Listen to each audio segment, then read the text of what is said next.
Welcome to Stories of Hope. I'm Christine Hotchkiss. Each week I bring you stories that will inspire you, educate you, and give you hope. I want to thank my studio sponsor, The Motivated Mind Group, your global creative agency based right here in downtown Chandler. Today, my guest is April Macak and her son, Nathan Johnson. In a previous episode, I sat down and interviewed Sue Thu, the communications manager for Vitalant, and we talked about how important it is to give blood and where it actually goes. And today we have the journey of one young man who he has to have infusions for the rest of his life. Please help me welcome my guests, April Macak and Nathan Johnson. Welcome, guys. Hello, thank you for having us. Look, you can see yourself on the screen, my friend. You say hi, Nate. So Nate's probably going to be a little shy for now, but we'll hope that he opens up so we can ask him what it's like to be a kid and his favorite things to do. So April, being mom, you're on this journey with Nathan also, but it started when? Because I understand that he has to have blood transfusions for the rest of his life. Yes, Nathan has blood transfusions every month. He receives 2 bags of blood actually every month. So he's 8. When did you find out that he was going to need this? When he was three months old. In January 2015, we took him to the emergency room because he was looking really jaundice-like. And I also noticed that his belly was really extended. So I took him into his pediatrician, and they said, we'll call you later with his blood test. And they called me later that night at around 11:30. And they said, Nathan's hemoglobin is a 4. You need to take him to Phoenix Children's Hospital right now because his heart could stop.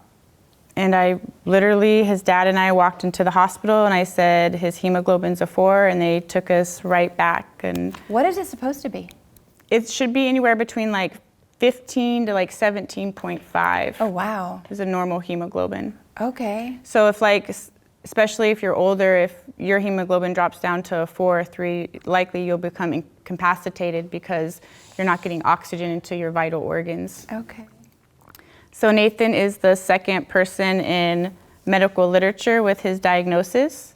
It's a rare genetic disorder, so his bone marrow produces an abnormal red blood cell, and then it breaks apart in circulation, and the spleen also recognizes it as foreign, so it's attacking itself essentially. So a couple years ago, Nathan had a partial splenectomy to try to reduce the rate of blood transfusions, so they removed 85% of his spleen, and it's grown back completely. So that's grown back. Yes. So he actually went like almost a year with like no blood transfusions after he had like 88 or something like that. And then his hemoglobin started to drastically decline again. So now we're back to every 4 weeks he's getting a blood transfusion, which is great and it saves his life. And I'm thankful so much for it. But at the same time, it's a double-edged sword for Nathan because it causes iron overload in his body. Which means what?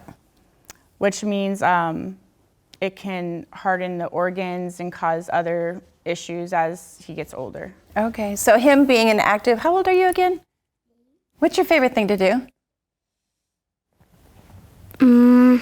Play basketball with my cousin. Ah, so that means you're exerting a lot of energy, moving around. Fun to do. Do you get tired easily? Is that part of the... Yeah, he's due to go get blood on Monday, April 17th, and that will be his 112th blood transfusion, and that's just the ones I've counted. Because sometimes rather than just receiving 1 unit of blood, now that he's getting bigger and he weighs more, he's requiring more blood. So not just 1 bag, but 2 bags. So as he gets older, it's probably going to be more because his body's going to grow and it's also going to require more. Yes, for sure. So that's why I like to encourage people to keep donating blood because it keeps people like my son alive. Blood does save lives, without a doubt. So Nathan, you like to play basketball, and if you start feeling tired, is that when you say it's time to take a break, or what do you do?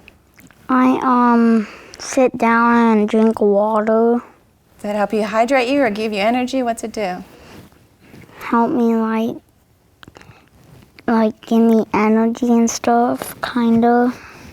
Do you get lightheaded sometimes, being that you, no? Okay. So does he have to take any caution when he's extra So active?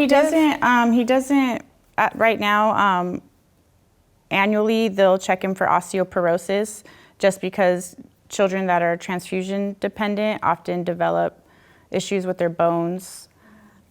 His thyroid doesn't function anymore, so he's on a thyroid medication to help his thyroid function. And so he does see an endocrinologist every 6 months to make sure that, that he's developing properly and he's growing and, he develops into a teenager properly and stays healthy. But you're 8, you got a ways to go, right? And so we just take it one day at a time, right, Nate? Do you feel different? Like because you have this that you have to deal with, you have to have to stay alive and for the rest of your life, do you feel different than the other kids around you? Kinda, but not really. So you don't think about it? Mm. No? You're just a kid and having fun, right? So is there anything that the school has to be aware of that if, for instance, he gets overexerted on something? Yeah, so Nathan actually has a 504 plan, so he is able to go take naps as needed when he gets really tired. The teacher, I communicate with her and we discuss if Nathan did good all morning and then he usually goes to lunch, and she said usually he'll look really fatigued after lunch and he'll rest his head and sometimes take a nap for an hour. But he has the ability to go take a nap. It's just, I think in a social group setting, it can be kind of embarrassing for him to ask to go take a nap because of the questions his peers ask him and the things that he has to deal with on a psychological level and on an emotional level. So you talk about the psychological and the emotional. Being mom, and you found out when he was how old again? 3 months old. 3 months old. He's now 8. Tell me about the journey you had to go through with not knowing, which we all want to have control of knowing, but we don't usually. We don't know. When Nathan spent 7 days in the hospital, and we were actually discharged from Phoenix Children's Hospital without an actual diagnosis. And so it wasn't until he was about 3.5, 4 years old, they actually put him in a research study with Cincinnati Children's Hospital, and that's who discovered that he has something along the lines of dehydrated somatocytosis phenotype. And so I've given them permission to study his blood and his bone marrow, and the next step in all of this is hopefully removing his spleen at some point to see if that will slow down the rate of blood transfusions. But it's been a long journey. I feel like going to the hospital is part of his life. But now that he's getting older, it takes away from his playtime and his time with his friends and his cousin and basketball. And so sometimes it's difficult, right, Nate? We have times where he doesn't want to get out of the car or go inside, and he says it's annoying that he has to go to the doctor. So, well, what kid doesn't think it's annoying? So when you say it's annoying, is it because it's taking away that time Mom just said, or is it because you just get tired of being poked and prodded? And I don't like it when we're driving there, but when we get there, I like it. So what's the special part that you like once you get there?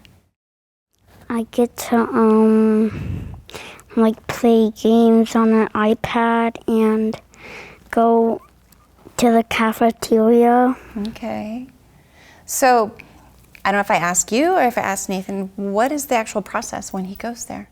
So I have to take the whole day off work, and Nathan usually misses a day of school because we usually get there around 8:30, 9 a.m. We have to go into to get his pokey. So they'll do his blood pressure, his height, and his weight, and then he'll get his blood drawn. And if we think that he needs blood, then they'll leave an IV in. If I'm thinking maybe he doesn't need a blood transfusion just yet, we can wait a couple more weeks, then they'll just do a poke and they won't leave an IV in. But for the most part, every time we go, he gets blood. So this is every month? Every month. Every 4 weeks. Like clockwork, it's the exact same every 30 days? Or like you just said? Yeah, so he'll go April 17th, and then His next appointment after that would be May 10th, so like a little shy, 3.5, 4 weeks, give or take. And then I can just tell that his hemoglobin, like he'll get super pink and he'll be hyper. And then it will slowly I'll just start to see like a decline, and his eyes will slowly turn yellow, like he has jaundice, and his energy will slowly. And I feel like he struggles with waking up in the morning for school for sure when he's feeling fatigued and his hemoglobin's getting low. Okay, so when you're in there, are you feeling tired? I mean, you're getting poked. I don't like getting poked. I like it. Oh, you got tough skin, tough veins? He doesn't even cry no more. He's so tough. No. Honey. So you already know it's time to go do it again. So let's get the mindset in there that we're just going to play on the iPad or play some games and just do what they have to do to make sure I can stay healthy. Yeah. Tell her what's something cool the hospital got that you get to play on. Oh. Remember what they had? The Xbox on wheels and the Switch. What? To pass the time. So yeah, we go in to get the pokey, and then we have to go sit in a room and wait for the doctor. And then the doctor will come in and give Nathan his checkup, feel his belly, ask him if he's experiencing any pain. And then when his hemoglobin results come in, then that's when they decide how much blood he'll need. And then we have to usually wait about an hour for the blood to come from the blood bank. And so that's when we usually go get lunch. And that's the cafeteria you were talking about, Nate? We kind of make a little, ritual out of it, and something that we do together. And I try to make it as normal as possible for him. So tell me, you said that he has to have this for the rest of his life. Are there any concerns that you have that in the middle of the night or something will change what you're used to as a clockwork kind of routine of getting blood, or anything that has a concern about his health or his not waking up or something else happening? I don't know. Yeah, when his hemoglobin gets low, he develops like a murmur, and his blood pressure usually becomes elevated. So I'm just worried about the longevity of it, and I really think that every single day is a gift, and there's, we worry about things on like social media or things we can't control, and we should really be just focused on the present and just grateful for like every day that we're given. 100%. And I truly believe that. So in any of this testing, and the doctors say, you've emphasized that he has to have these transfusions for the rest of his life. Does that taste good?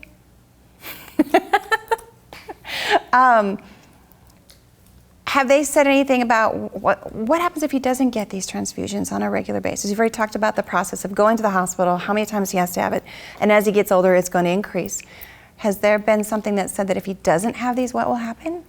If he doesn't have blood transfusions, his hemoglobin will slowly diminish, and he would eventually be unalive. Wow. What do you think about that, Nathan?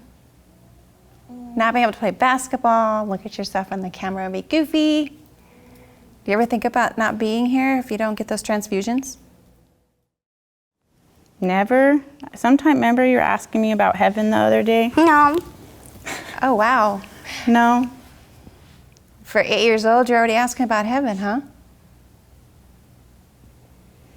Does it scare you to think that you might have to think about not being here? Mm-mm. No? Sounds like you have a good life and you have fun. We do have fun, honey. We play basketball and we go swimming, and you go ride your skateboard and your bicycle. And you have fun with your friends and your cousin, huh? We make the best out of every single day. Even on days when Nate doesn't feel like going to school. So I know you do speaking engagements for Vitalent.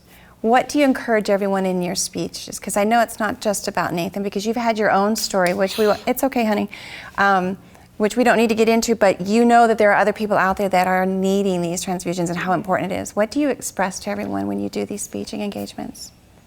I just really emphasize on the importance of human connection, and that, You know, we see superheroes on TV and we watch these movies and stuff when the real superheroes are each other. Like, we literally can save other people with our own two hands. The question is, who's willing to do it? Very true. Because someone says they're scared of a needle, there's a lot of those who weren't so scared, or maybe were, and now we have a young man who gets to benefit from someone being that hero. Do you think someone who makes sure that you have blood every month that you don't even know is a hero? Yeah? They don't have to have a cape, do they? They don't have to have the name Superman. Do you have a superhero that you like? Who is it? Tell her who your favorite basketball player is that you really like. What is his name? Devin Booker, I think. Isn't his name? That's my second. Oh, that's your second. Who's the first one? Who's the first one? I don't remember. LaMelo Ball. Say, what's his name? LaMelo Ball. I'll have to look him up. I don't know who that is. I don't know who that is either. Hornets. The Hornets. Okay. Okay. So Nathan, what's your feeling about all of this? People you don't know are making sure that you get to have another day every day with Mom and your cousins and anybody else you want to share that with. What does that make you feel like? No. Well, if you didn't have it, you wouldn't be here. Does it make you happy? Kinda. How about special? Because there's people that don't know you. I might have been one of those people. I don't know. Once they take the blood, I don't know where it goes. Think about that. So with him having that, he'll never be able to do any sort of, it sounds like a given, but I ask the questions. He'll never be able to donate blood. He'll never be able to do anything that has to do with, you said, being a hero and saving someone else's life. Right, and so that's why I feel like that's where human engagement and human connection comes in, because, I mean, someone like Nathan can never donate blood to someone. If anything, he's going to need it for the rest of his life. And I really depend on people to donate blood so he can receive blood. I mean, could you imagine going to the hospital to get a blood transfusion and they're like, sorry, come back next week, we don't have any blood? And that's what I was talking to Sue on with Vitalent, is there's a shortage, like I think she said 20% down, but to think that, no, I'm sorry, you have to come back isn't an option. Right. By no means is it an option. Right. And I mean, if it was your brother or sister or your parent, would you be willing to step up to the plate and get poked? If my 8-year-old son can be poked over 100 times, us grown-ups can step up and do the greater good for humanity at the end of the day. And I truly believe that if more of us could find that space to be more human and just take time out of our busy days to do something small like that, it literally changes someone's whole life. Well, it changes yours too, because you depend on that so that he can have his everyday. Can it just be you guys? Just us? Yeah, Just us? I want to go play basketball. So I have a final question, because it sounds like someone is ready to go already. Maybe basketball's calling, or this cup of M&Ms that he hasn't been able to eat because it will crunch in the microphone. Well, first of all, do your friends know that you have to have blood to stay alive? No. Okay. He doesn't like he doesn't like his friends to know. He's like, I don't want to talk about it, Mom. Okay. Don't talk about it. And that's fair enough. But as you get older, it might be something that will come about, because you might meet someone else that might have that same condition. You don't know. And then you'll understand. So I have this final question. Not so much maybe Nathan, but we'll see. He's only 8. So this question is this. If I only had one question to ask someone to know what they're all about besides playing basketball and eating M&Ms, it would be this. I'm going to ask you first, April. What message would you like to leave everyone based on your journey of your life? My message that I would like for everyone to know is that we are way more resilient than we realize. We are way more powerful than we realize. And if more people would find their community and make human engagement and human connections and do what's right, and just for the people you love. You know, life is very unpredictable and it can be very painful at times. But I feel like that's the beauty of being human. Nathan, you're silly. It's very true. So Nathan, I have the same question for you. Do you remember what the question was? I know you're only 8, so you haven't had a whole lot of life experience. But what would you like to tell everybody? What kind of message would you like to leave everybody with what you deal with every day? No. No? I don't know. You don't know. What about being thankful that you're able to get blood so you can play all the basketball and go to all the basketball games? How about this? I'm going to rephrase this, make it maybe easier. What if your cousin or one of your friends came to you and had the same thing that you have to deal with as far as making sure you have blood? How would you encourage them or make them feel comfortable knowing that they have this? What would you tell them? You would be their superhero. What would you tell them? Don't be scared. Why do you say that? No. Don't be scared. Is that because they're going to be okay? Yeah. Even if it's a need? I can't hear you, honey. Lift your head up, baby. I think that's a very brave message, Nathan. Don't be scared. 100%. Yeah. Don't be scared. I feel like life, I always tell my kids, life is on the other side of fear. And we can't live in fear. And I feel... Basketball mom. I feel like a lot of people live in fear, and they live behind that fear when things will happen. The people we love may get sick. Maybe, you know, you never know. And don't let that hold you back from living life, because life is happening right now. Thank you for being a good participant. Yes, and thank you for being up here, even though I know it was a struggle. You did well. Thank you for being my guest today. You're the 3rd kid under the age of 10, but the only boy. So thank you, giving me some experience. And I get a perspective from a child's eyes, what it's like to go through something that I don't know what it's like. That's why I asked you, what would you tell someone who's going through that, especially if it was me sitting here or someone you cared about? What if it was Gabriel, Nate? What would you tell Gabe? That's all right. Okay. All right. Was there anything else that you wanted to share that I didn't ask as far as a message or encouragement? No, I love what you're doing, and I really do think that you give people hope. I really do. Thank you. I wasn't expecting that. That's what I want to do through stories with you guys. I'm just the person that asks the questions. Yeah, we need people like you, because I feel like we can get so caught up in all the negative stuff that's going on in our world, and there's just so much unknowns, you know, and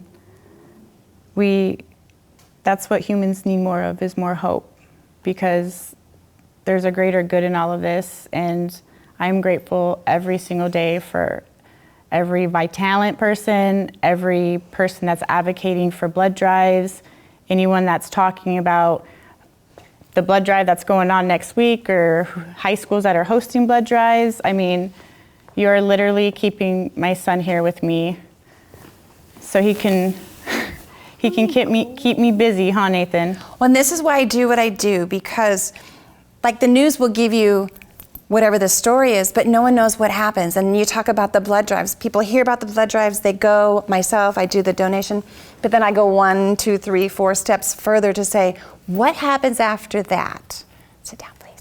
I can't see mom. Then I go, what goes after that? So someone can say, this is why I did it. Or this is what happened to this person, that they did have life after that, or something did change their lives, but they still can live life as best as they can, as their new norm, right? This is his norm. This is your norm. Yeah, most definitely. Mm-hmm. And we go to a place where we see children with cancer, and you know, my perspective when I look at things is like, I'm grateful it's this and not a terminal illness. I can't imagine the parents that have to face those struggles, you know? So everyone truly is fighting a battle that we may know nothing about. And the least we can do is donate blood and try to be there for other people, because it could be any one of us. I really believe that. Thank you. Thank you for that message. And thank you, Nathan, for being a guest today. He's ready to play basketball and eat his M&Ms. Yeah, he is. Thank you, Nathan. I want to thank my studio sponsor, the Motivated Mind Group, your global creative agency based right here in downtown Chandler. If you have a story you want to share, know someone who has a story to help someone else through their journey, please email me to the address of stories@christinehotchkiss.com. And if you'd like to be a sponsor, you can also email me to the address of stories@christinehotchkiss.com. Until next time, everyone, I wish you well, and you take care.